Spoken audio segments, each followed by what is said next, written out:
After my wife passed away and my sons kicked me out of the house, I was working as a ride-share driver when I picked up a passenger at City General Hospital.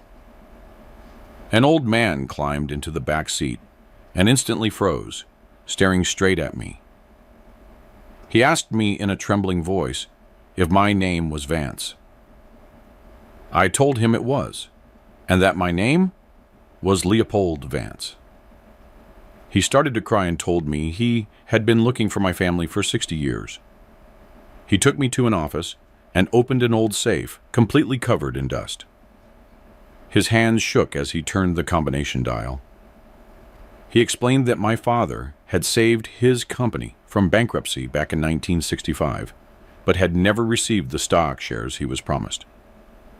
When he finally opened that safe and showed me the documents, when I saw the accumulated amount of money from decades of growth, I forgot how to breathe. But to understand why that moment simultaneously destroyed and saved me, I need to tell you how I ended up there, driving a cab at 73, without family and without hope. 6 months before that day, I had a life. It wasn't perfect, but it was mine. I had a small house, a wife, Patrice, who had been my partner for 45 years, and 2 sons, Moses and Earl, who I thought loved me. Patrice was everything to me. Every morning she made coffee with 2 spoonfuls of sugar. That smell of fresh brewed coffee was my routine, my comfort, my home. When cancer took her in March, in less than 3 months, that smell disappeared forever. And with it, everything I knew vanished. The first days after the funeral were a blur of pain and silence. The house that used to overflow with her laughter now only held echoes. Moses and Earl came to visit for the first few weeks. They brought prepared food and empty words, but I noticed something different in their eyes. They no longer saw me as their father. They saw me as a problem that needed solving. That solution arrived one Tuesday afternoon, exactly 1 month after I buried my wife. Moses knocked on my door with papers in his hand and a cold expression I had never seen before. He made me sit at the kitchen table. He explained that the house was in Patrice's name and that it now legally belonged to them. They had decided to sell it because they needed the money for their own families, their own debts. I asked them where they expected me to live. Earl, the younger one, responded without looking me in the eye. He said I should find a small apartment, something I could afford with my Social Security check. My check was for only $400 a month. It barely covered food.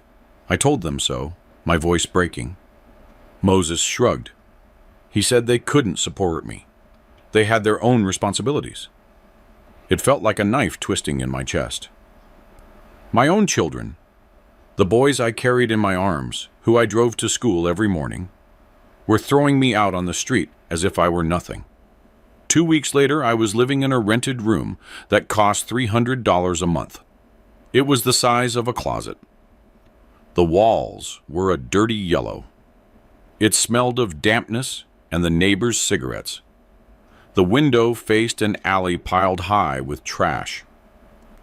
There was no kitchen, just a hot plate and a small refrigerator that hummed constantly. The bathroom was shared with 3 other tenants. The mattress springs dug into my back. It was the only place I could afford, and it still left me with only $100 a month for food.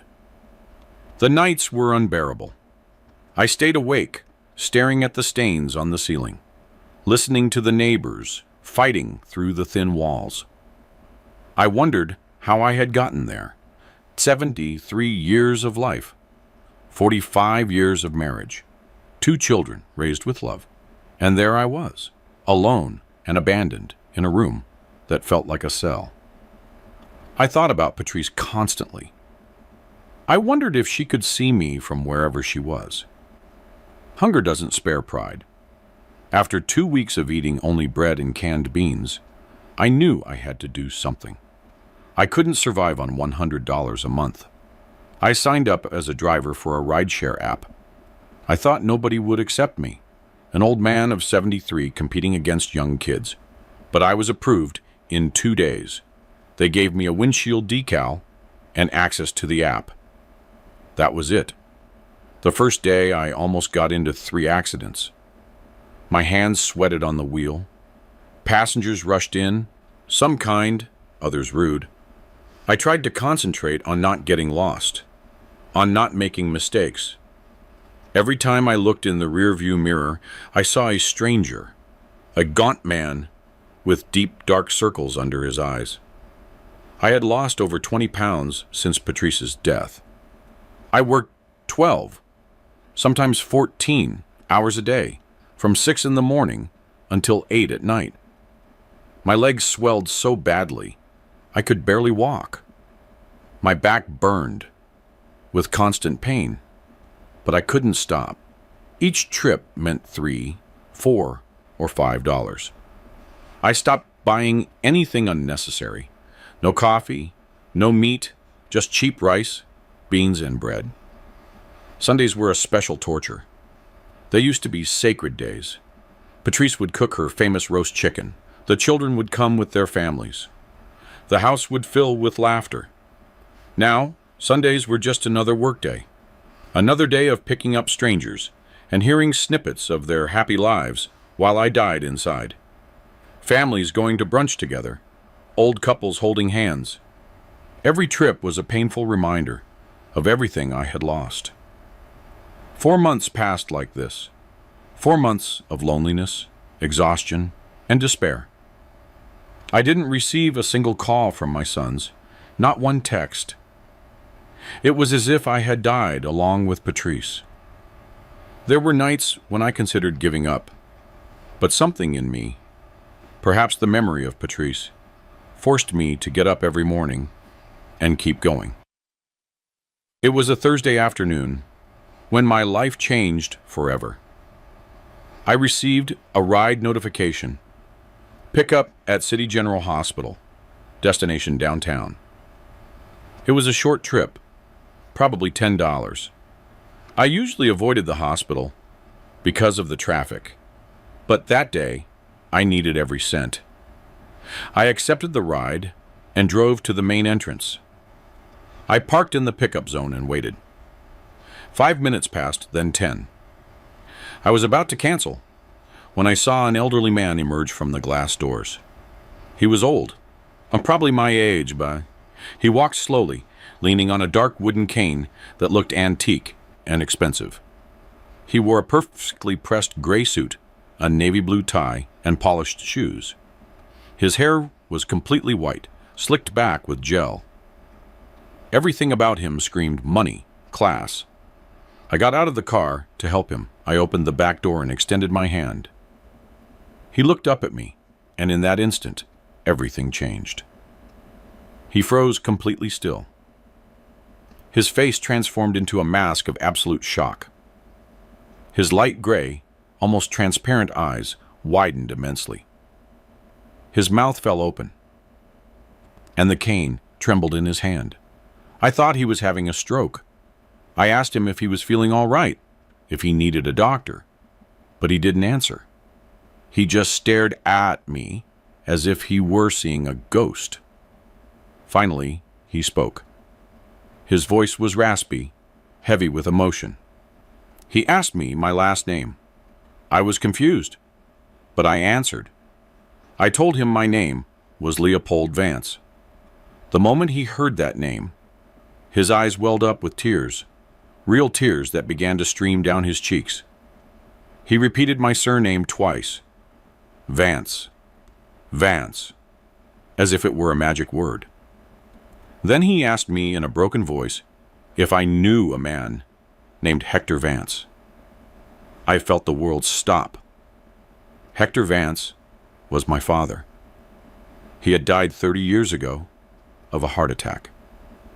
I told him yes, that Hector had been my father, but that he had passed away a long time ago. The old man squeezed his eyes shut, and more tears fell. He whispered something under his breath that I couldn't hear. Then he opened his eyes and looked at me with an expression that mixed relief, sadness, and guilt. He told me, his voice firm despite the tears, that he had been looking for my family for 60 years. 60 years. I didn't understand anything. I didn't know this man. I had never seen him. But he spoke as if he knew secrets about my family that I didn't. He asked me, please, not to go to the original destination, but to take him to his office. He said he had something he needed to show me, something he had kept for 6 decades, waiting for this moment. Something that had to do with my father and a debt that was never paid. I didn't know what to say. My mind was a whirlwind of confusion and fear. This man, this complete stranger, was crying in front of me, talking about my father as if he had known him intimately, as if he held 60-year-old secrets. I asked him who he was, what he wanted from me. He wiped his tears with a white handkerchief he took from his suit pocket and apologized for his reaction. He told me his name was Alfred, and that what he had to show me would change my life. He begged me to trust him for just 1 more hour. 1 hour of my time, in exchange for answers I'd been waiting for my whole life without even knowing it. Something in his voice, in the desperate sincerity of his eyes, made me nod. I helped him into the car. He settled into the back seat carefully, as if every movement caused him pain. He gave me an address in the financial district downtown, where all the big corporate buildings were. During the drive, neither of us spoke. I glanced in the rearview mirror every few seconds, trying to understand what was happening. He looked out the window with a distant expression, lost in memories I couldn't see. Traffic was heavy, as always, at that hour. It took us almost 40 minutes to arrive. Finally, I stopped in front of a 20-story building with a glass and steel facade. It was the kind of place where important people worked, people with money. Alfred asked me to turn off the engine and accompany him inside. I hesitated. I still didn't understand what was going on, but I had come so far that turning back seemed foolish. I got out of the car and helped him down. We walked together toward the main entrance. The lobby was impressive, shining marble floors, glass walls, huge decorative plants in ceramic pots. A security guard behind a counter greeted Alfred by name with obvious respect. We took an elevator that smelled of expensive wood and luxury air freshener. Alfred pressed the button for the 18th floor. The doors closed, and we began to ascend in silence. I could hear my own breathing. My heart pounded fast. I didn't know if I was making a terrible mistake or if I was about to discover something important. The elevator doors opened directly into a private office.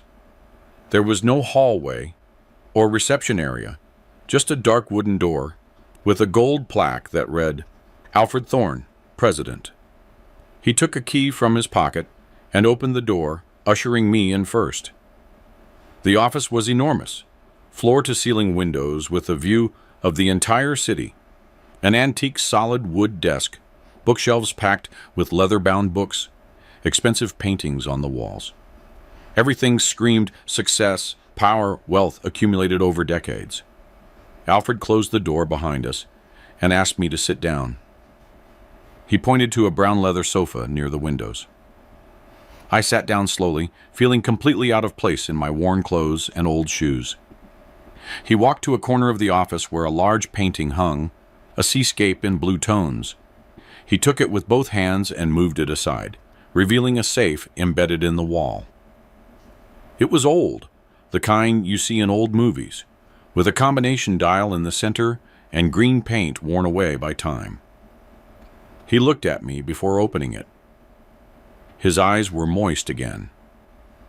He told me that what he was about to show me had waited 60 years for this moment, that he had promised to find the Vance family and fulfill a debt that had haunted him his entire life. Then he turned to the safe and began to turn the dial. Left, right, left. Again, I could hear the metallic clicks of the mechanism. My breathing had become shallow. I didn't know what to expect, but I felt my life was about to change in a way I couldn't yet comprehend. The safe door opened with a screech of rusty hinges. Alfred reached in and pulled out an old leather folder, worn at the corners. He placed it on his desk and motioned for me to approach. I got up from the sofa, my legs trembling. I walked to the desk and stood in front of the folder. He opened it carefully, as if it were something sacred. Inside were documents yellowed with age, black and white photographs, and what appeared to be antique stock certificates. Alfred took out a photograph and showed it to me. It was of two young men standing in front of a small building. One of them was clearly Alfred, probably 50 years younger, with black hair and a wide smile. The other man made me hold my breath. He was identical to me. The same eyes, the same nose, the same jawline. He was wearing work overalls and had one hand on Alfred's shoulder in a gesture of camaraderie. I asked him who he was, although I already knew the answer. Alfred confirmed what my heart already knew. That man was Hector Vance, my father. I sank heavily into the chair in front of the desk. My legs couldn't support me anymore. Alfred sat down too and began to speak. His voice was soft but clear, telling me a story he had kept for 60 years, waiting for the moment to share it. He told me that in 1965, he was a 30-year-old young businessman who had inherited a small textile factory from his father. The factory was on the verge of bankruptcy. He had made bad decisions, trusted the wrong partners, and suddenly found himself with enormous debts he couldn't pay. The banks had denied him all loans. Creditors threatened him with lawsuits. He was about to lose everything. One night, desperate, he went to a bar near the factory to drown his sorrows. That's where he met my father. Hector worked as a mechanic in a nearby garage. He was a simple, hard-working man with calloused hands and clothes stained with grease. But he had an honesty in his eyes that Alfred had never seen. They started talking. Alfred, drunk and desperate, told the complete stranger his whole situation. The debts, the creditors, how he was about to lose his family's company. My father listened in silence. Then he did something Alfred would never forget. He told him he had savings. Not that much, but something.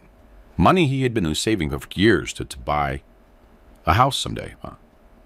He offered that money to Alfred, a complete stranger, to save his business.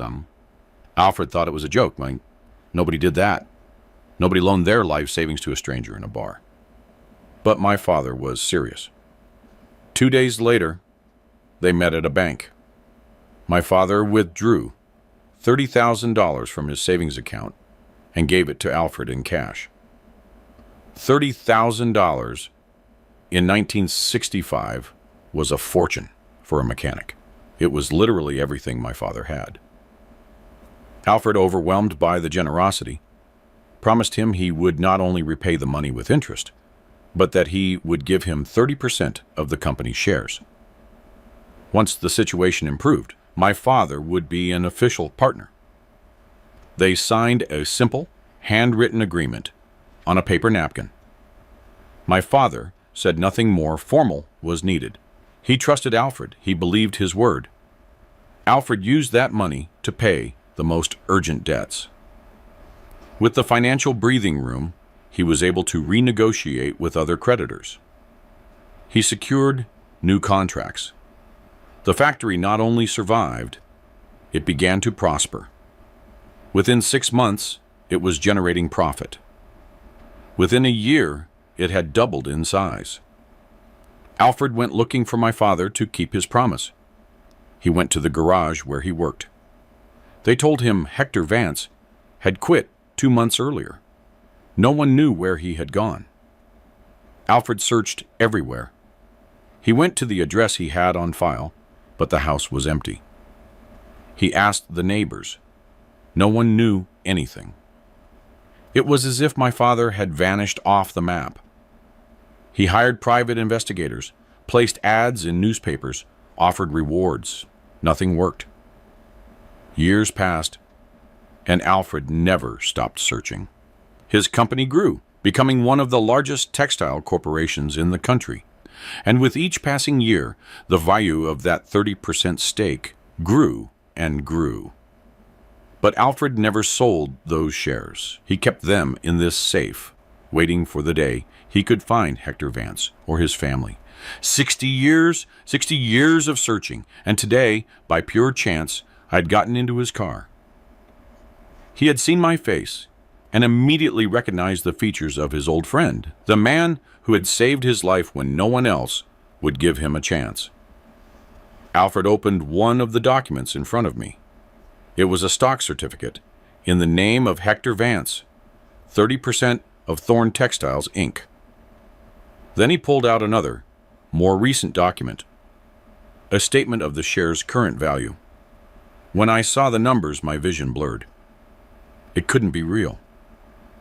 I couldn't be seeing what I was seeing. $32 million. That was the current value of the shares that belonged to my father. $32 million that had been waiting in that safe for 60 years. I couldn't process those numbers. They couldn't be real.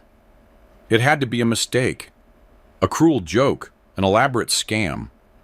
But the documents were there, official, with legal seals and accountants' signatures. Everything was legitimate. Everything was real. My hands trembled as I held the paper. The letters swam before my eyes. Alfred watched me in silence, letting me process the information at my own pace. I tried to speak, but the words wouldn't come out.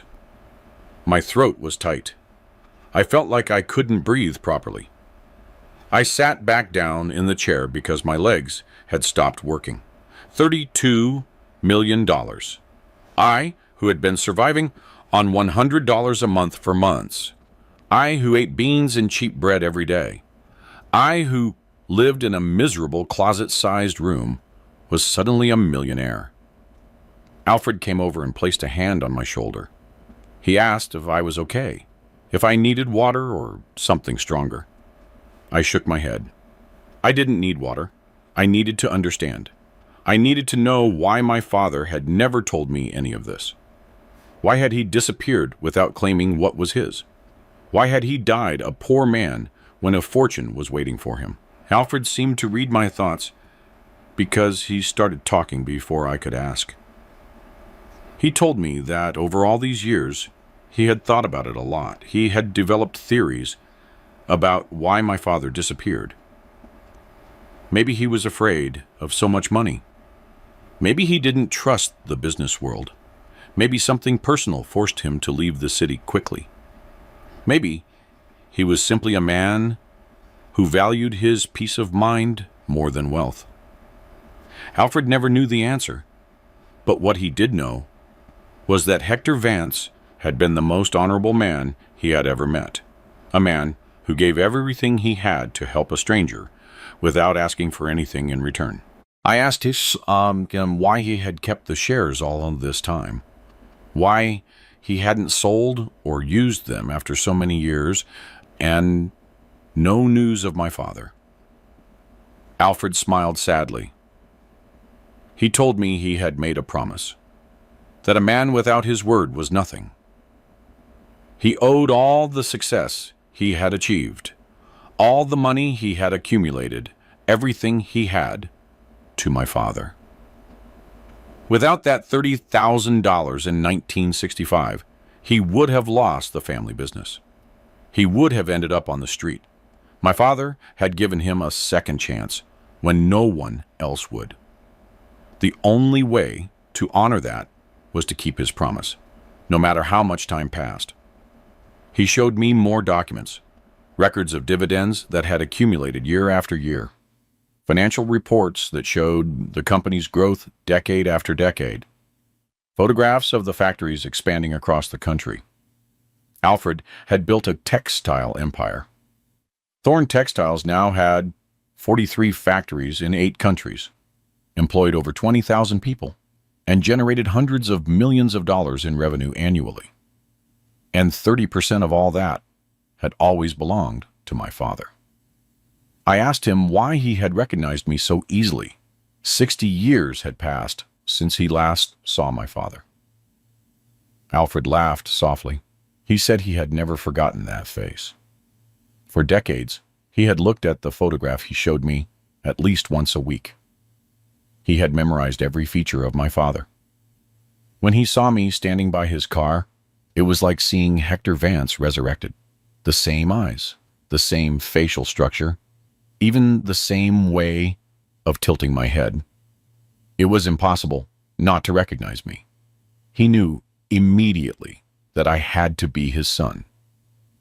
Alfred walked toward a window and looked out at the city below. He told me he was 85 years old and had been sick for the last 2 years with lung cancer. Doctors gave him maybe 6 months more to live. He had lost hope of finding the Vance family before he died.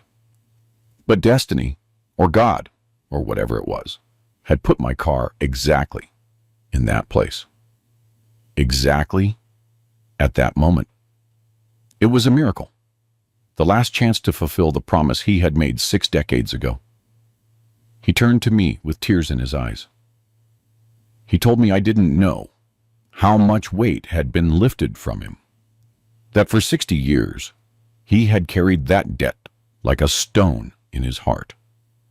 That every success of his company felt incomplete because he knew he hadn't been able to repay the man who made everything possible. Now he could finally rest in peace. He could die knowing he had kept his word, that the Vance family would receive what always belonged to them. I didn't know what to say. Emotions overwhelmed me. I felt gratitude, confusion, sadness, joy. All mixed in an impossible whirlwind. I thought about my father, the man I thought I knew. He had been a mechanic all his life. He worked with his hands until his health wouldn't allow it. We always lived modestly, without luxuries, but always with what we needed. He never spoke of this story. He never mentioned Alfred Thorne, or any textile company, or any money owed to him. He died without claiming this fortune. He died peacefully, surrounded by his family, in a simple hospital bed. And I never knew he had been a hero to someone. I told Alfred about my father, about how I remembered him. A quiet, hard-working man, of few words, but strong character. A man who taught me and my brothers the value of honest work, who always said the most important thing in life wasn't how much you had, but how you treated others. He raised us with discipline, but also with love. He died 30 years ago, without me knowing he had once done something as extraordinary as saving an entire company with his life savings. Alfred listened attentively. When I finished speaking, he nodded slowly. He said that sounded exactly like the Hector Vance he remembered. A man who didn't need recognition or reward, who did the right thing simply because it was the right thing, who valued his integrity more than any amount of money. Those kinds of men were rare. Perhaps that's why he had disappeared without claiming the shares. Maybe he never cared about the fortune. Maybe he just wanted to help someone in need, and then continue with his simple, honest life. Alfred called his secretary on the intercom. A middle-aged woman named Fay entered the office with a tablet in her hands. Alfred gave her instructions in a low voice. She nodded and left again. He explained that he was contacting his legal team, that they needed to make an official transfer of the shares to my name, that the process would take a few days due to all the required documentation, but that he would ensure everything was done correctly. He also told me I could sell the shares if I wanted, keep them, and receive dividends, or any combination of both. It was completely my decision. I couldn't think clearly. $32 million. The figure kept repeating in my mind like a broken record. I thought of my miserable room, my job as a rideshare driver, my sons who had abandoned me, the last 6 months of suffering and humiliation. All that had ended in an instant. My life had completely changed in less than an hour. But the strange thing was that what I felt most wasn't happiness over the money. It was deep sadness for my father, for not having truly known him, for not having known about his heroism while he was alive. Alfred seemed to understand. He told me that what my father had done for him wasn't about the money. It was about character, about kindness, about the willingness to help another human being in their darkest moment. That couldn't be bought or sold. That was Hector Vance's true legacy. And that legacy lived in me because I was his son. I had his blood, his features, probably many of his qualities that I hadn't yet discovered. The money was just the physical manifestation of a moral debt. But the true fortune was knowing I came from such an extraordinary man.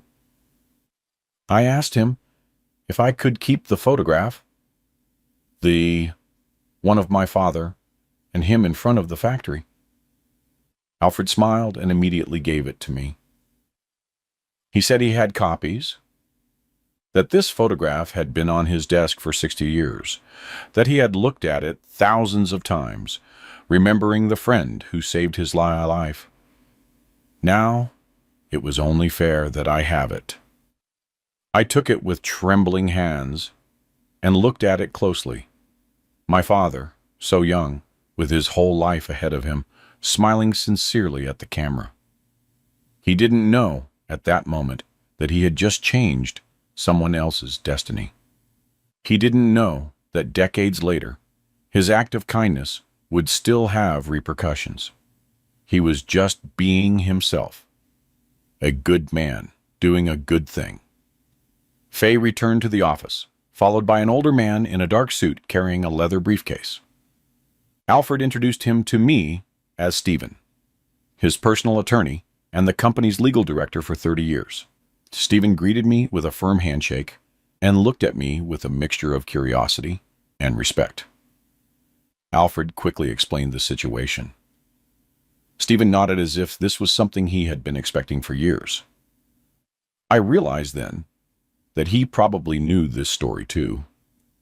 That probably many people in Alfred's inner circle knew about the outstanding debt to Hector Vance. Stephen opened his briefcase and took out several documents. He explained in a professional but kind voice that they would need my official identification, proof of residence, birth certificate, and my father's death certificate to process the legal transfer of the shares.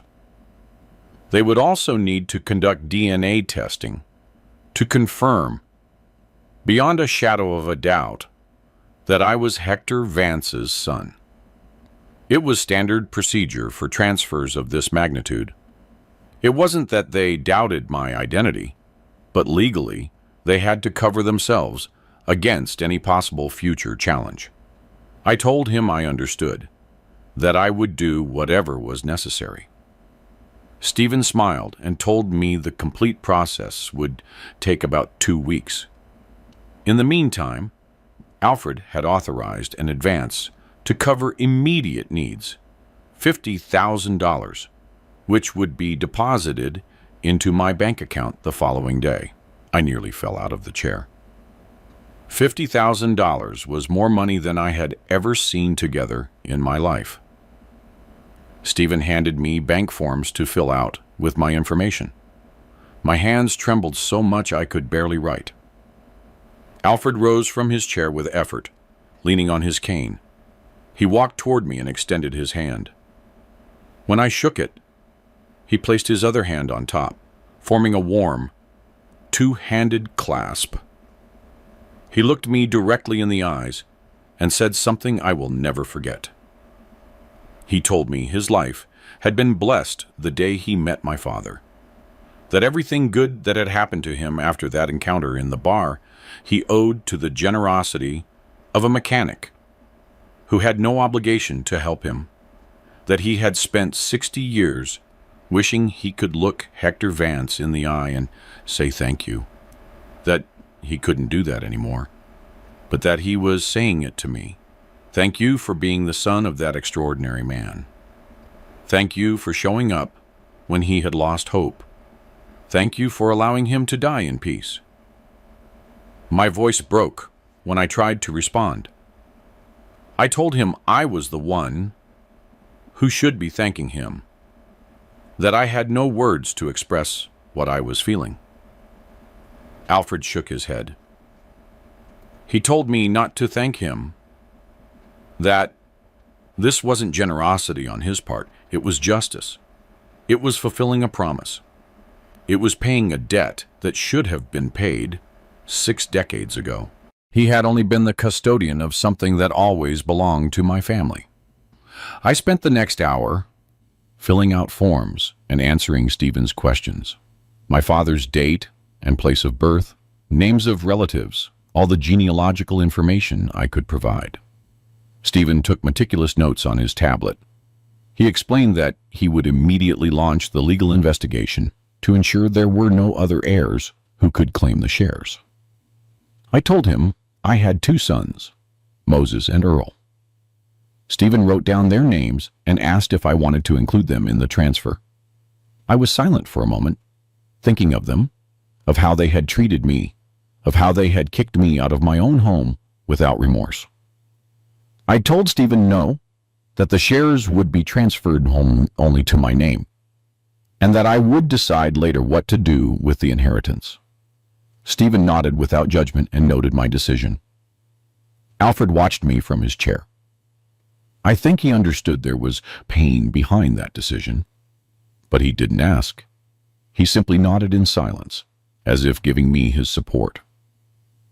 When we finished the paperwork, Alfred insisted that Faye drive me back to my car, which was still parked in front of the hospital.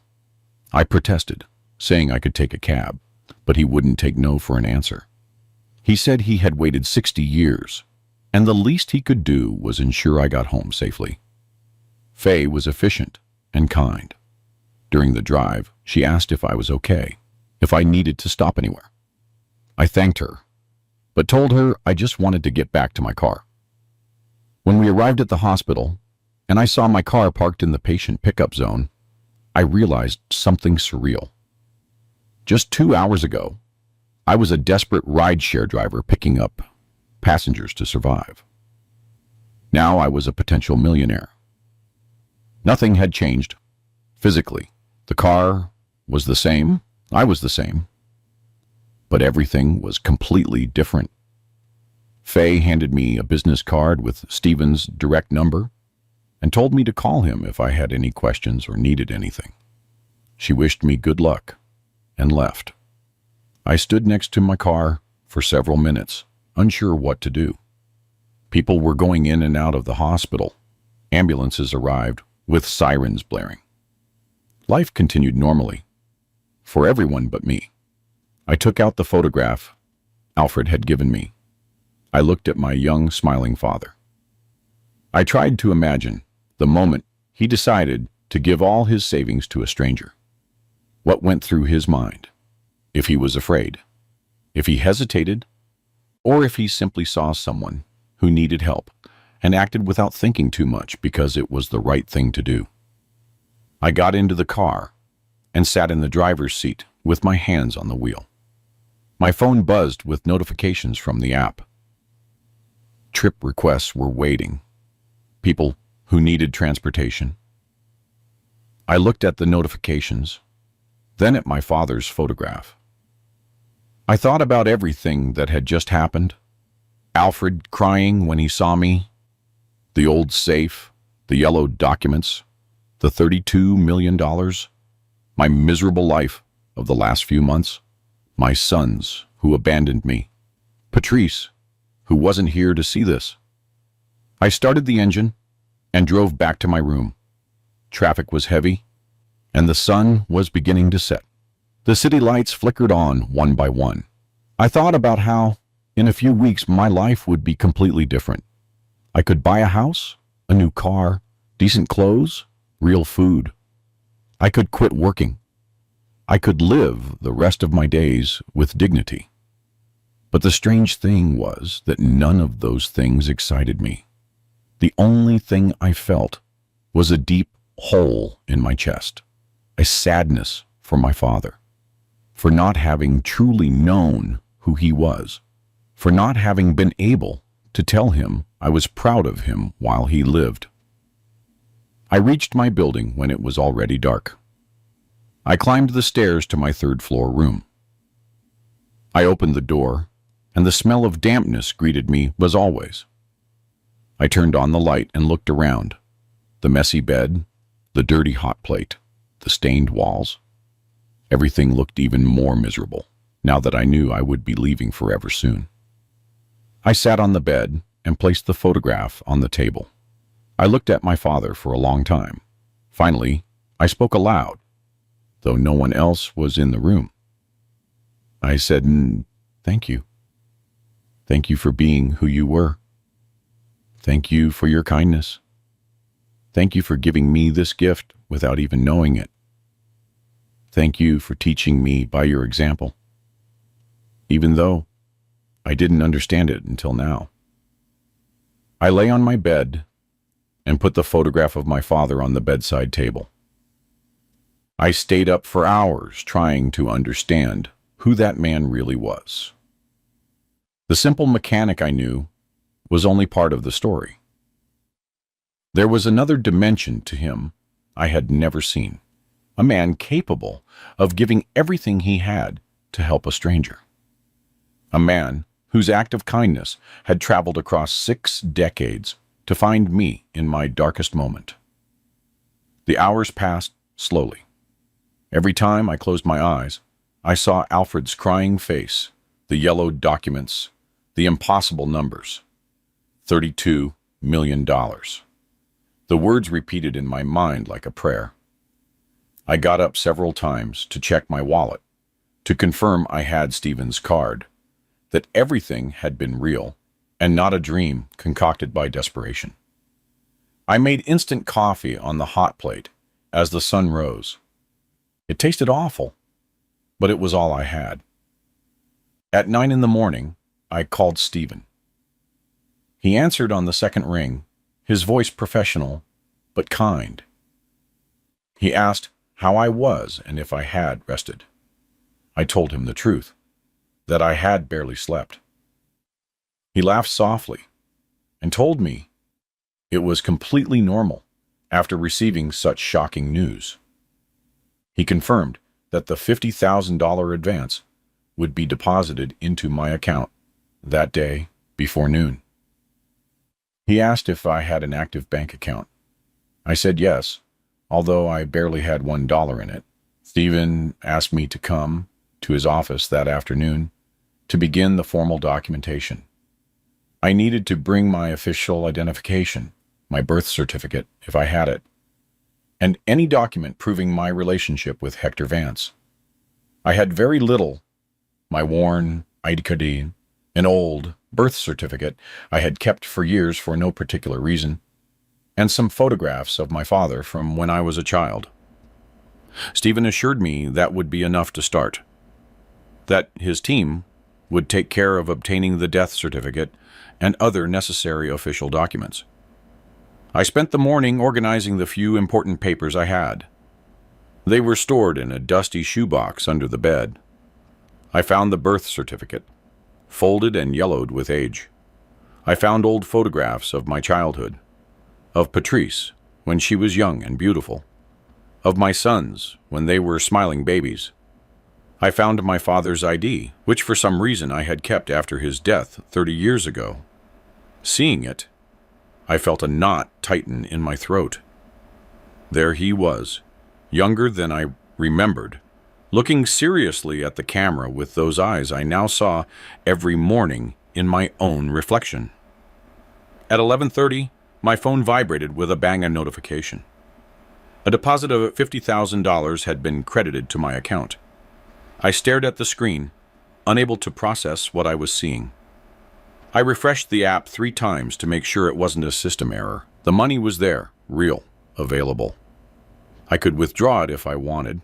$50,000, which 24 hours ago would have seemed like an impossible fantasy. I left the room and walked to the nearest bank. I needed to see it with my own eyes, to confirm it physically. The branch was 6 blocks away. I entered nervously, sweating, despite the air conditioning blowing hard.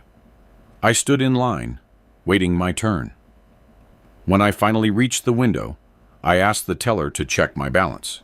She typed on her computer and then looked at me with an expression completely different from usual, more respectful, almost deferential. She confirmed the exact amount, $50,215. The $215 was the miserable balance I already had. I asked to withdraw $1,000 in cash. She processed the transaction without asking questions and handed me 10 crisp, new $100 bills. I left the bank with that money in my wallet, feeling like the whole world could see the change in me, even though, externally, I was still the same old man in worn clothes and broken shoes. I walked down the main street, observing everything with new eyes, the stores, the restaurants, the people shopping without worries. Everything seemed different now that I had cash in my pocket. I entered a restaurant that I had always seen from the outside, but where I had never eaten because the prices were too high for my budget. I sat at a table by the window. I ordered a full breakfast without looking at the cost. Scrambled eggs with ham, crispy bacon, buttered toast, freshly squeezed orange juice, real coffee served in a porcelain cup. When the food arrived, I had to fight back tears. I hadn't eaten anything like that in months. The taste of the salty bacon, the hot, aromatic coffee, the soft, perfect eggs. Everything tasted like a blessing, like recovered dignity. After breakfast, I walked to a clothing store.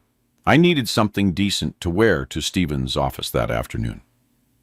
I couldn't show up in the same old, stained clothes I had worn during months of misery. I bought a dark gray dress shirt, a clean ironed white shirt, and black shoes that weren't broken or worn out. The total was $210. A week ago, that expense would have destroyed my entire month's budget. Now, I barely felt it. I paid in cash and left the store with the bags in my hand, feeling a strange mix of relief and guilt for spending money on myself. I went back to my room and changed clothes. I looked at myself in the small, cracked mirror hanging crookedly on the damp wall. In new clothes, I looked different, more dignified, less defeated, less invisible. But I was still me, the same man who had been living in absolute poverty, the same man whose children abandoned him without looking back. New clothes didn't change the pain, but it was a start, a first step towards something better. I took a taste of Stephen's office. It was in the same imposing building where I had been the day before with Alfred, but on a different floor. The elegant receptionist was waiting for me with a professional smile. She led me directly to a large conference room with a mahogany table and leather chairs. Stephen was already seated with several documents organized in front of him. He greeted me warmly, as if we were old friends, and had me sit in the main chair. We spent the next 2 hours reviewing endless papers. He patiently explained each document before I signed it. Affidavits, official identification forms, authorizations for exhaustive genealogical investigations, consents for DNA testing. Everything had to be perfect and legal, so that no one could challenge my right to the shares in the future. A medical technician arrived in the mid-afternoon to take my DNA sample. It was quick and painless. A swab rubbed inside my cheek for 30 seconds, and that was it. Stephen explained that they would compare my DNA with samples they would obtain from old medical records of my father. The hospital where he died 30 years ago kept files on all deceased patients. It would be enough to confirm, without any doubt, the direct genetic relationship. The results would take about a week to process. In the meantime, Stephen and his team had begun to investigate my father's history in depth. They had found old employment records showing that Hector Vance had indeed worked as a mechanic in various city garages between 1960 and 1980. They had found his marriage certificate with my deceased mother. They had found our birth certificates, mine and those of my 2 deceased brothers. Everything perfectly matched, the story Alfred had told, with tears in his eyes. There was no fraud, no mistake. Everything was completely legitimate. Stephen asked me about my current situation, with genuine concern in his voice.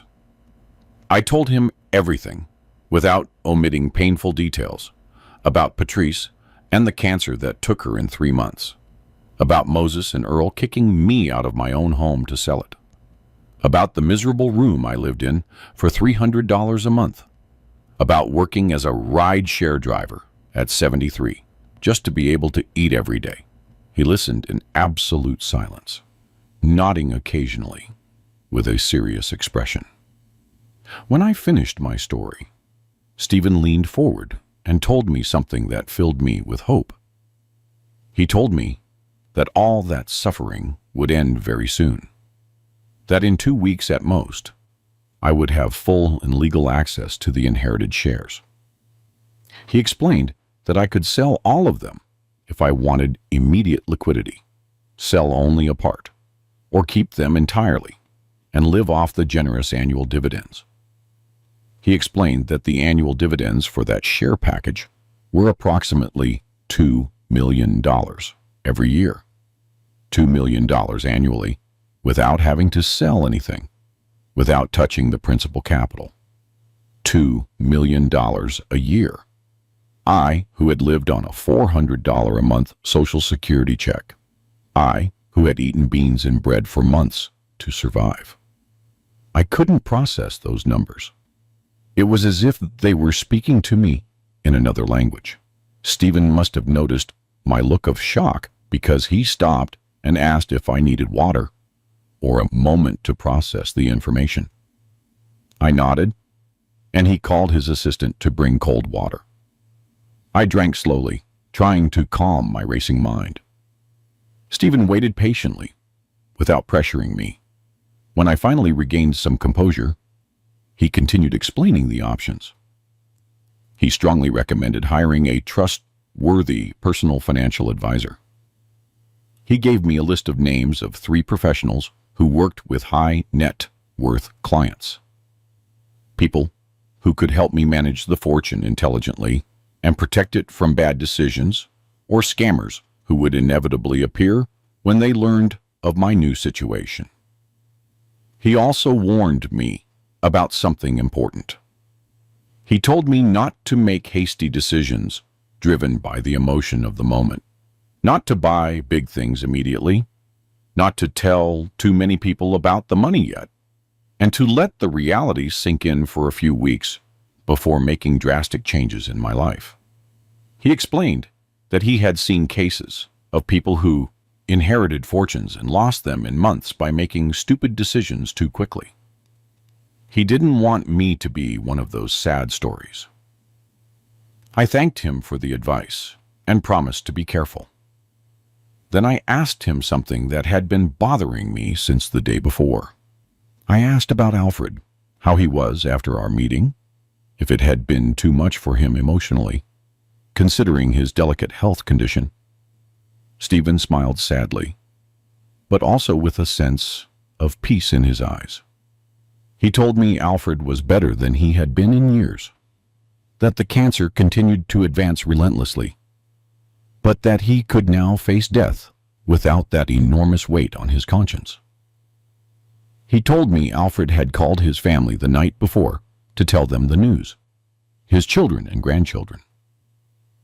He had told them the whole story of Hector Vance and how he had finally found his family after 60 years of constant searching. He had cried tears of happiness on the phone.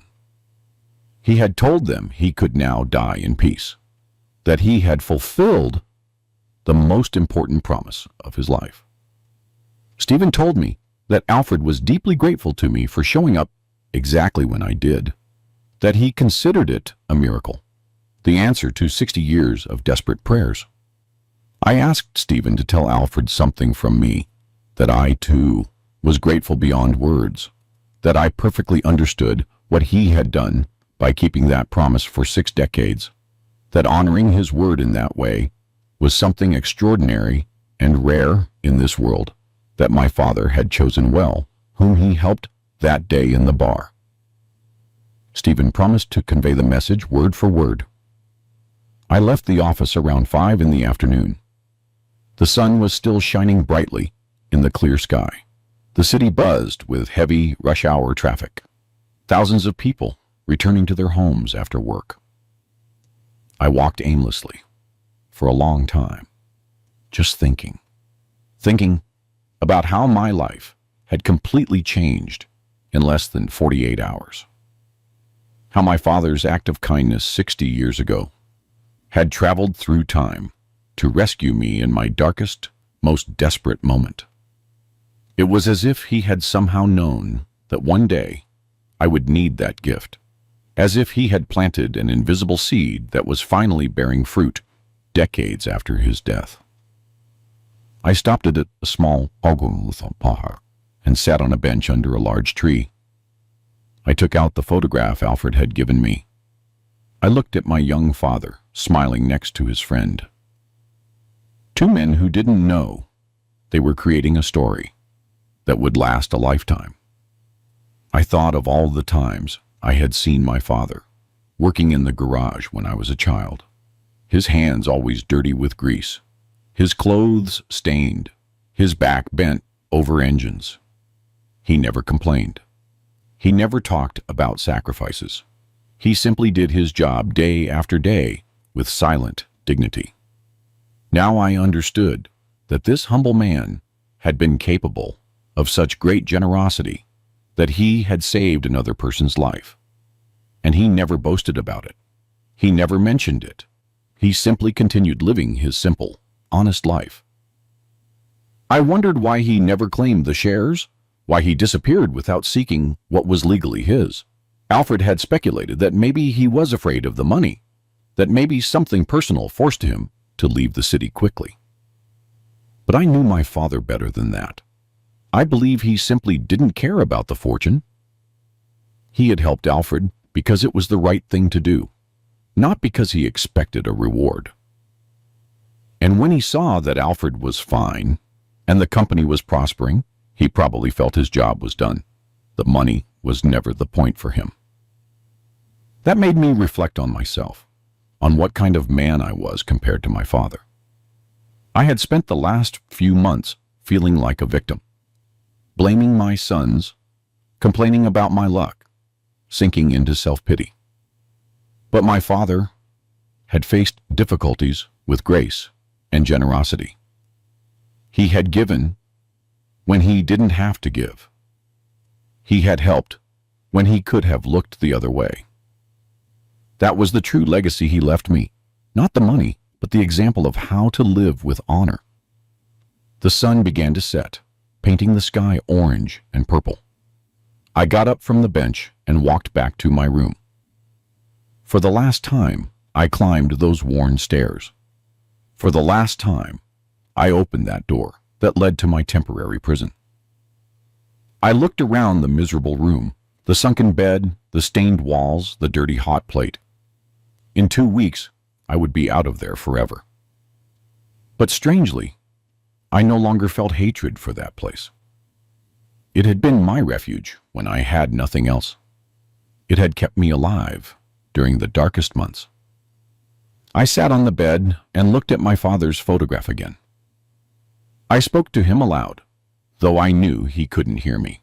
I told him I finally understood that I had lived my whole life without knowing who he truly was, that he had given me a gift that went beyond money. He had shown me that true wealth lies in how we treat others, in the kindness we leave in the world, in the promises we keep even when no one is watching.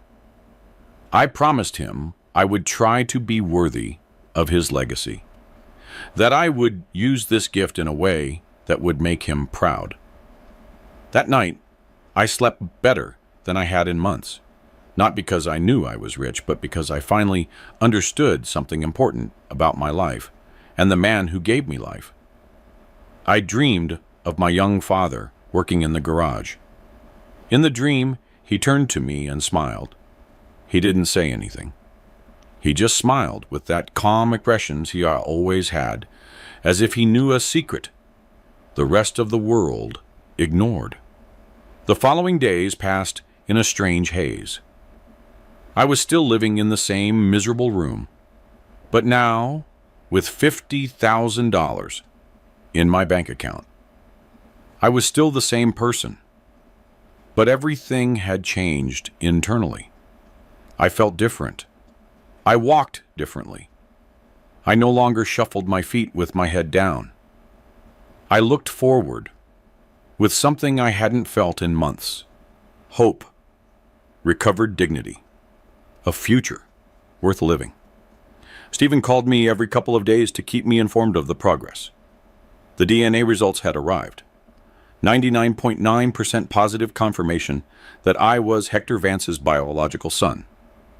The legal documents were being processed by notaries and corresponding authorities. Everything was proceeding as planned. In 1 more week, maybe 10 days, the shares would be officially transferred to my name. Then I could decide what to do with them. I spent those days thinking a lot. I walked around the city for hours, reflecting on my life, on the decisions I had made, on the people I had been, on who I wanted to be with this second chance life was giving me. I constantly thought about my sons, Moses and Earl, and how they had treated me. Part of me wanted to call them and rub my new fortune in their faces, to show them I had done well despite their abandonment. But a wiser part of me knew that would be petty and small. It wasn't what my father would have done. One afternoon, almost 2 weeks after meeting Alfred, Stephen called me with news. His voice sounded serious, but with a tone of sadness that made me fear the worst. He told me Alfred had passed away peacefully that morning at his home, surrounded by his family. The cancer had finally won, but Stephen assured me that Alfred had died happy. He had fulfilled his promise. He had found the Vance family. He had paid his debt. His last words had been of gratitude toward my father, and toward me for showing up when I did. I hung up the phone and cried.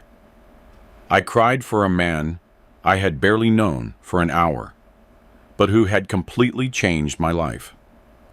I cried for the friendship he had had with my father 60 years ago. I cried for the promise kept for a lifetime. I cried for the goodness that still existed in this world despite everything. Alfred Thorne had been an extraordinary man, and I had had the privilege of knowing him, even if briefly, before he departed. 3 days later, Stephen summoned me to his office for the final transfer. I arrived early, dressed in the new clothes I had bought weeks ago. The receptionist led me to the same conference room where we had worked before. Stephen was there with 2 other lawyers and a public notary. On the table was a perfectly organized stack of documents. Everything was ready. All that was missing was my signature in the designated places. We spent an hour signing papers. My hand trembled slightly with each signature. The notary constantly verified my identification. The lawyers explained each document before I signed it. Property transfer deeds, updated stock certificates, tax documents, bank authorizations. It was overwhelming, but Stephen patiently guided me through every step of the process. Finally, everything was complete. The betrayal signed and the caveat certified. Everything legal and official. Stephen handed me a thick leather keyder with all my original documents. He told me that officially, I was now the owner of 30% of Thorn Textiles, Inc., one of the main shareholders in one of the largest textile corporations in the country. He explained that the board of directors would want to meet with me soon to formally introduce themselves, that I could attend shareholder meetings if I wanted or appoint a representative, and that I would have a voice and a vote in important company decisions. But most importantly, I had options. I could sell the shares immediately. Several buyers had already expressed interest in acquiring them. The current market value was $32 million, but I could probably negotiate more. Or I could keep the shares and receive the annual dividends he had already mentioned, $2 million every year without touching the principal capital. Or I could do a combination, sell a part for immediate liquidity and keep the rest for long-term passive income. I told Stephen I needed time to think, that the decision was too big to make impulsively. He completely agreed. He again recommended I contact one of the financial advisors on his list, saying they could help me structure an intelligent plan based on my life needs and goals. I promised him I would. I left the office with the leather folder under my arm, feeling the weight of what it contained. Not the physical weight, but the emotional weight.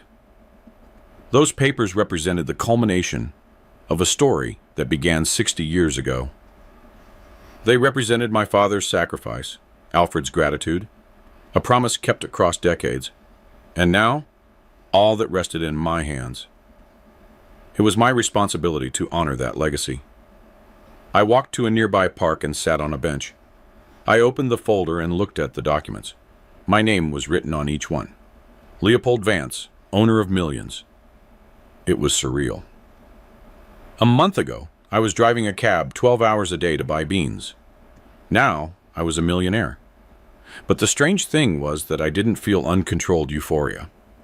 I felt something deeper. Responsibility, gratitude, a desire to do something meaningful with this gift.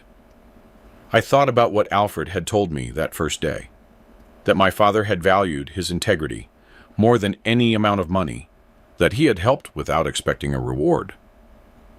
That was the real message. The money was important, of course. It would give me security and comfort for the rest of my life. But the truly valuable thing was the example my father had left. The lesson on how to live with honor and kindness, even when no one is watching. I took out my phone and looked at my contacts. There were the names of Moses and Earl. My fingers hovered over the screen. I could call them, tell them everything. Part of me wanted to see their reactions, to see if they regretted how they had treated me, to see if they suddenly wanted to be my sons again, now that I had money. But I put the phone away. It wasn't the time. First, I needed to decide what kind of man I wanted to be with this new life. Did I want to be someone who used money to seek revenge and create division, or someone who used it to heal and create something good? I remembered something Patrice used to say, that the true measure of a person is not how they behave when they have everything, but how they behave when they have lost everything. I had lost everything. I had hit rock bottom. I had lived in poverty and despair. Now that I was rising again, I had a decision to make. I could become someone bitter and vindictive, or I could become someone better, someone worthy of my father's legacy. The sun was beginning to set when I finally got up from the bench. I carefully put the folder back in my old backpack. I walked back to my room for the last time. Tomorrow, I would start looking for a new place to live, something dignified, something that reflected my new reality. But tonight, I would sleep one last time in that room that had kept me alive during the darkest months, as a farewell, as the closing of a painful but necessary chapter of my life. The next morning, I woke up early with a mental clarity I hadn't felt in years. I knew exactly what I needed to do. First, get out of that miserable room. Second, contact one of the financial advisors Stephen had recommended. Third, and most difficult, decide what to do about my sons. But that would come later. First, I needed to establish my new life on solid foundations. I called the first advisor on the list, a man named Robert Sanford, with 30 years of experience managing large estates. His assistant scheduled an appointment for that same afternoon. Then I searched online for apartments for rent in decent areas of the city. I found a furnished 2-bedroom in a modern building with security. It cost $2,500 a month. 2 months ago, that price would have seemed impossible to me. Now it was perfectly reasonable. I called the owner, and we agreed to meet the next day. The meeting with Robert was eye-opening. He was a man in his 50s, bald, wearing glasses, with a clear and direct manner of speaking that I liked immediately. He didn't use complicated language or try to impress me with technical terms. He spoke to me like an intelligent human being. I told him my entire story from the beginning. Patrice, my sons, the miserable room, Alfred, the shares, everything. Robert listened without interruption. When I finished, he leaned back in his chair and thought for a moment before speaking. He told me I had 2 main options. The first was to sell all the shares immediately. That would give me approximately $32 million in cash. With a conservative and diversified investment, I could live comfortably the rest of my life with an annual income of approximately $1.5 million without touching the principal capital. The second option was to keep the shares and live off the $2 million annual dividends. The benefit was that the value of the shares would continue to grow over time. He recommended a third option, which was a hybrid: sell 50% of the shares for $16 million in immediate liquidity. Invest $10 million conservatively to generate passive income. Keep $6 million as an emergency reserve and for important expenses. And keep the other 50% of the shares to continue receiving $1 million in annual dividends. That way, I would have the best of both worlds: immediate financial security, but also long-term growth. The proposal made perfect sense. I told him to proceed with that plan. Robert began to explain the next steps. He would contact potential buyers for the shares. He would negotiate the best possible price. He would structure the investments into a diversified portfolio of bonds, index funds, and real estate, all designed to minimize risk while generating constant income. He told me the process would take about a month to complete fully. During that month, my life changed in ways I never would have imagined. I moved into the new apartment. It was beautiful, clean, bright, with large windows that let in the sun. I had a real kitchen where I could actually cook, a private bathroom with constant hot water, a comfortable bed that didn't dig springs into my back. For the first time in months, I slept through the entire night without waking up in pain. I bought new clothes, not expensive, branded clothes, but decent and comfortable clothes. I bought real food, fresh meat, vegetables, fruits, things I had forgotten existed.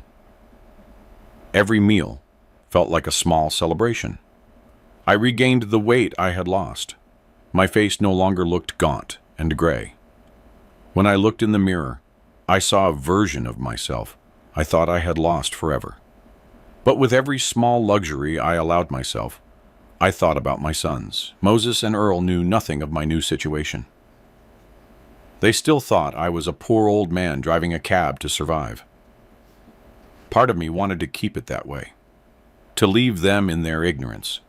But another, larger part knew that eventually I would have to face them, not for them, but for me, to close that painful chapter somehow. One afternoon, I received an unexpected call. It was Earl, my younger son. His voice sounded uncomfortable and forced. He asked how I was. It was the first time he had called me in 4 months. I told him I was fine. There was a long silence. Then he said that he and Moses had been talking, that maybe they had been too hard on me, and that they wanted to invite me to dinner to talk. My heart skipped a beat. I wanted to believe he was sincere, that they had genuinely regretted their actions. But something in his tone made me doubt. I accepted the invitation. We agreed to meet at a restaurant the next day. I hung up the phone with mixed feelings, hope mixed with cynicism. I wanted my sons to love me for who I was, not for what I had. I decided not to mention anything about the money at that dinner. I wanted to see their true intentions. I arrived at the restaurant 10 minutes early. It was a modest Mexican food place we used to visit when they were children. That gave me some hope. Maybe they had chosen that place specifically because of the memories. Moses and Earl arrived together 5 minutes later. They looked uncomfortable. We greeted each other with awkward hugs and sat at a table in the back. The first few minutes were superficial conversation. The weather, traffic, unimportant trifles. Then Moses took a deep breath and began to speak. He told me they had been thinking a lot, that maybe they had acted hastily after Mom's death, that they understood it had been difficult for me too. Earl nodded, adding that they felt some guilt about how they had handled the house situation. I waited. I knew something else was coming. And it came. Moses said they had thought of a solution. That if I needed a place to live, they could rent me the service room at Earl's house for $50 a month. They could help me that way. It would surely be better than where I was now. Earl quickly added that, of course, I would have to help with some chores. Nothing heavy, just light things like yard work or washing the car occasionally. I felt a cold stillness settle in my chest. There it was. It wasn't real repentance. It wasn't filial love. It was convenient guilt, mixed with the possibility of cheap labor. They were offering me to live in a service room as my own son's domestic employee. They thought they were being generous, that they were doing me an enormous favor. I looked at both of them. I saw their expectant faces. They were waiting for gratitude. They expected me to dissolve into thanks for their magnanimous offer. I felt a strange calm take hold of me. I smiled and told them I appreciated the offer, but it wouldn't be necessary, that I had found a decent place to live. Moses frowned, asking how I could afford it with my Social Security check. I simply told him I had gotten lucky, that things had recently improved for me. Earl asked what I meant by that, if I had won the lottery or something. He laughed, as if it were an impossible joke. I didn't laugh. I told them, in a quiet voice, that I had discovered something about their grandfather, Hector. Something we never knew. Something that had completely changed my life. Their expressions changed from condescension to curiosity. Moses asked what I was talking about, and then I started to tell them the story of Alfred, the bar in 1965, the $30,000, the shares saved for 60 years, the $32 million that were now mine. The silence that followed my words was absolute. Moses and Earl stared at me with their mouths open, unable to process what they had just heard. $32 million. The words floated in the air between us like something impossible. Earl was the first to speak. His voice came out shaky, asking if I was joking. I told him no, that it was completely real, that I had all the legal documents to prove it. Moses leaned forward, his eyes shining. He started talking fast, almost tripping over his words. He said it was incredible, that the family had received a huge blessing, that we had to celebrate, that we needed to make plans on how to manage all that money together as a family. Earl enthusiastically agreed, adding that they could help me manage it, that I shouldn't worry about anything, that they would take care of me and the fortune. I watched them talk faster and faster, making plans, suggesting investments, mentally calculating how much they would get, and I felt a deep sadness in my heart. Not sadness for me, but for them, for what they had become, for how money had instantly transformed their contempt into false affection. 5 minutes ago, they offered me a service room as charity. Now they wanted to manage my fortune as a united family. I raised my hand, interrupting them. Silence fell again. I told them in a calm but firm voice that I needed them to hear something important, that when you kicked me out of my house 4 months ago, when you told me to find an apartment with my miserable Social Security check, when you abandoned me without looking back, I hit rock bottom. I lived in a closet-sized room that smelled of dampness. I ate beans and bread for months because it was all I could afford. I worked 12 hours a day as a rideshare driver at 73 just to survive. I told them that in all that time, in those 4 months of absolute suffering, I didn't receive a single call from them. Not a message asking how I was, not even on your mother's birthday, which passed 2 months after her death. Nothing. Total silence. You had erased me from your lives, as if I had never existed. As if 40 years of being your father meant absolutely nothing. Moses tried to interrupt, but I continued. I told them that today when you called me after 4 months, I had hope. Stupid hope that maybe you had genuinely repented, that maybe you missed me, that maybe you wanted your father back. But no, you offered me a service room in exchange for domestic work, as if I were an employee and not your father, as if that were generosity and not additional humiliation.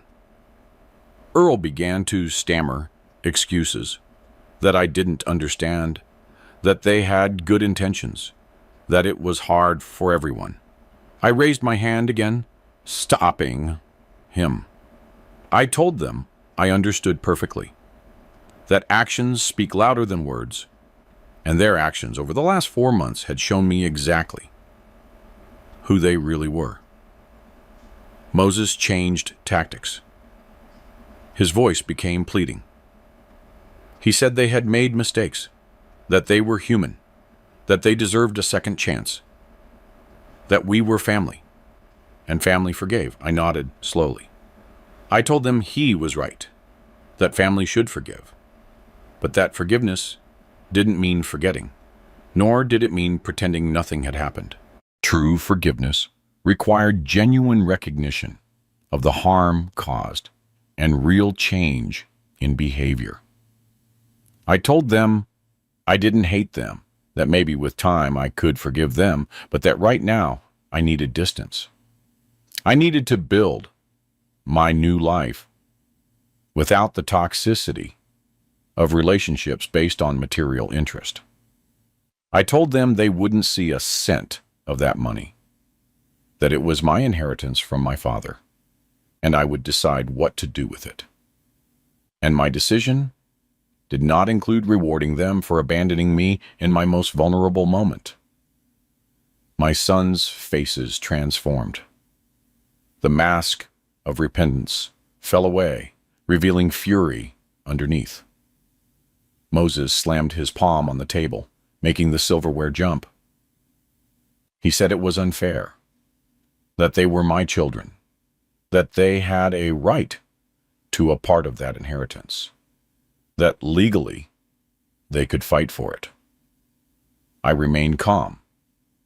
I told them that legally they had no right, that the shares were exclusively in my name, that my lawyers had already ensured that, and that they could try to sue if they wanted, but they would only lose money on legal fees. Earl tried a different approach, a soft voice and moist eyes. He said he regretted everything, that if he could go back in time, he would do things differently, that he loved me and the money didn't matter. He just wanted his father back. I wanted to believe him. God knows how much I wanted to believe him. But I had learned something important in those months of suffering. Words are easy. Actions show the truth. And their actions for 4 months had been total abandonment. I got up from the table. I took out my wallet and left enough money to cover my share of the check that we never ordered. I told them I hoped that someday they would understand that what my father taught me by his example was not about accumulating wealth, but about surviving with integrity, about helping others without expecting reward, about keeping promises even when no one is watching. That was the true legacy I had received. The money was just a symbol of something much bigger.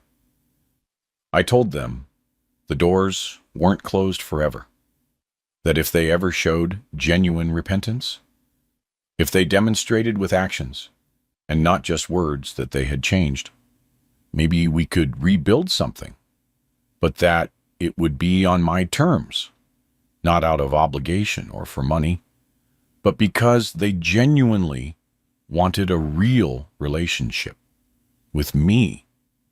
I walked out of the restaurant without looking back. I heard Moses yelling something behind me, but I didn't stop. I got into my car, a new one I had bought the week before, and drove back to my apartment. For the first time in months, I felt free. Free from expectations. Free from the need for approval from people who didn't deserve it. That night, I sat on my balcony with a cup of real coffee, looking at the city lights. I thought of my father, of Alfred, of the promise kept for 60 years, of how an act of kindness can travel through time, creating ripples that touch lives decades later. My father never knew that his generosity would eventually save me, but it did. And now it was my turn to decide what to do with that gift. I decided to create a foundation in my father's name, the Hector Vance Foundation, dedicated to helping seniors in need.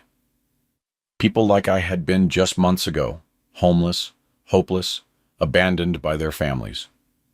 We would give them dignified housing, food, medical care, but above all, dignity, because I had learned that losing your dignity hurts more than losing your money. And not all the money would go to the foundation. I would live comfortably. I would travel. I would enjoy the years I had left. But a significant portion would be dedicated to continuing the legacy of kindness that my father began 60 years ago in a bar when he gave everything to a stranger without a second thought. Some debts are too great to pay with just money, but sometimes money is the only way left to say thank you. Thank you, Dad, for teaching me that true wealth is not in what you accumulate, but in what you give. Thank you, Alfred, for keeping your promise when it would have been easy to forget. And thank you, life, for giving me this second chance to live with purpose and meaning. I will dedicate the rest of my days to honoring the legacy of two extraordinary men who showed me that kindness never dies. It only waits for the perfect moment to blossom. Did you like my story? And which city are you listening from? Let's meet in the comments. If you liked the story, you can support me by sending a super thanks so I can keep bringing more stories like this. Thank you so much for your sweet support. I'm looking forward to your comments on the story. On the screen, you can see two new life stories that I highly recommend.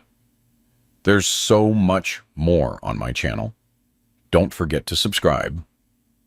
See you in the next life story. With love and respect.